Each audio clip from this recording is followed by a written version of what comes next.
ಸಂಬಂಧಿಸಿದ ಮೂಡಾ ಭೂ ಹಗರಣ ಪ್ರಕರಣದಲ್ಲಿ ಸಾಕ್ಷ್ಯ ನಾಶಪಡಿಸಿದ ಆರೋಪದ ಮೇಲೆ ಮತ್ತೊಂದು ದೂರು ದಾಖಲಾಗಿದೆ. ಮೂಡಾ ಪ್ರಕರಣದ ದೂರುದಾರರಲ್ಲಿ ಒಬ್ಬರಾದ ಪ್ರದೀಪ್ ಕುಮಾರ್ ಅವರು ಮುಖ್ಯಮಂತ್ರಿ ಪುತ್ರ ಯತೀಂದ್ರ ಅವರ ಹೆಸರನ್ನು ಒಳಗೊಂಡ ದೂರನ್ನು ಜಾರಿ ನಿರ್ದೇಶನಾಲಯಕ್ಕೆ ಸಲ್ಲಿಸಿದ್ದಾರೆ.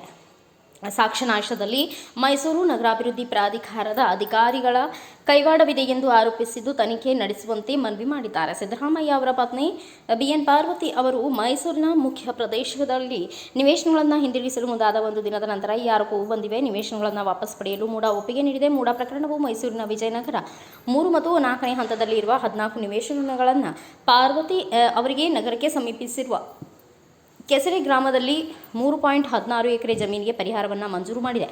ಇದರಿಂದ ರಾಜ್ಯಕ್ಕೆ 45 ಕೋಟಿ ನಷ್ಟವಾಗಿದೆ ಎಂದು ಭ್ರಷ್ಟಾಚಾರ ವಿರೋಧಿ ಹೋರಾಟಗಾರರೊಬ್ಬರು ಆರೋಪಿಸಿ ದೂರು ದಾಖಲಿಸಿದ್ದಾರೆ.